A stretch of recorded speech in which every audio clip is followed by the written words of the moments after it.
RTV ড্রামার YouTube চ্যানেলে দিন তিনেক আগে একটা নাটক এসছে যার নাম সুপার ওয়েটিং। মুখচরিত্রে সাদিয়া ইমান এবং অবশ্যই মুশফিকার ফারহান। নাটকটার এন্ডিংটুকু ছাড়া বা এন্ডিংয়ের ট্রিটমেন্টটুকু ছাড়া যেভাবে করেছে একটা ঝপ করে একটা র্যাপ আপ হয়ে যায় বিষয়টা, বা কোনো একটা ওই টোনের সঙ্গে অ্যাটলিস্ট যায়নি, সেই ব্যাপারটুকু ছাড়া গোটা নাটকটা আমার বেশ ভালো লেগেছে, এনজয়েবল লেগেছে। যেই সবথেকে বেশি ভালো লেগেছে কী পার্ট, সবথেকে বেশি খারাপ লেগেছে কী পার্ট, সবটা ডিটেলে বলবো। তার আগে পর্যায় পর্বটা সেরে নিই। নমস্কার, আমি শুভ্রজিৎ এবং আপনাদের সকলকে আরও একবার স্বাগত আমার চ্যানেল ফিল্মি চতুষ্কোণে। তো নাটকের গল্প কি, এক নিজের দাদার জন্য তার ছোট ভাই এবং তার বাবা যায় সম্বন্ধ দেখতে মেয়ের বাড়িতে।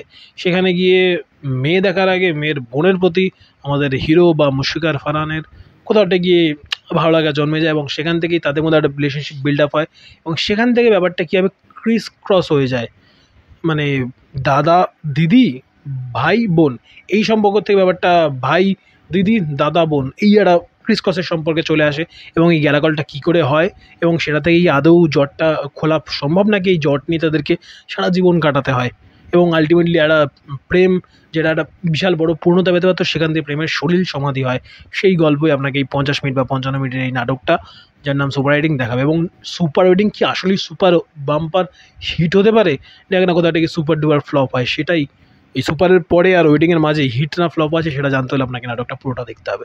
তো ভালো কী লাগলো, প্রথম কথা লাভি ডাভি যে মোমেন্টগুলো দেখানো হয়েছে এর প্রথম ভাগটাতে মোস্টলি, সেই বিষয়গুলো বেশ ভালো লাগে দেখতে। এবং তারপরে ধীরে ধীরে যখন একটা টোনের মাধ্যমে একটা স্মুথ একটা ট্রানজিশনের মধ্যে দিয়ে একটা ট্র্যাজেডির দিকে নাটকটা এগোয়, সেটাও বেশ এনজয়েবল লাগে। বললাম যে স্ক্রিন প্লেটা বেশ হুক করা এবং ওই জুটিটাকে কেমিস্ট হিসাবে তাদেরকে বেশ ভালো লেগেছে। তবে বাবার ক্যারেক্টারটা, মানে স্পেশালি ফারহানের বাবার চরিত্রটা একটু বেশি লাউড এবং সেটা কোথাটা গিয়ে মানে অত্যধিক লাউড, মানে বাকিগুলো একটা আলাদা টোনের মধ্যে দিয়ে যাচ্ছে এবং বাবার ক্যারেক্টারটা একটু এক্সট্রা পিচে, মানে ধরুন এটা যদি এক্স পিচে থাকে তো এটা 2x পিচে চলছে, এই একটা কথাটা কি জার্ক লাগে আমার বড্ড। আমি তো ওই পার্টগুলো প্রথম দিকে দু একবার শুনলেও পরের দিকে মানে চেষ্টা করছিলাম যাতে 10 সেকেন্ড করে এগিয়ে যাওয়া যায়, এই ফিল্ডটা দিচ্ছিল। তো বাবার ওই পার্টটা আমার প্রচণ্ড ইরিটেটিং লেগেছে এবং লাউড লেগেছে। তাছাড়া যদি বলি লাভি ডাভি পার্টগুলো বেশ এনজয় করেছি।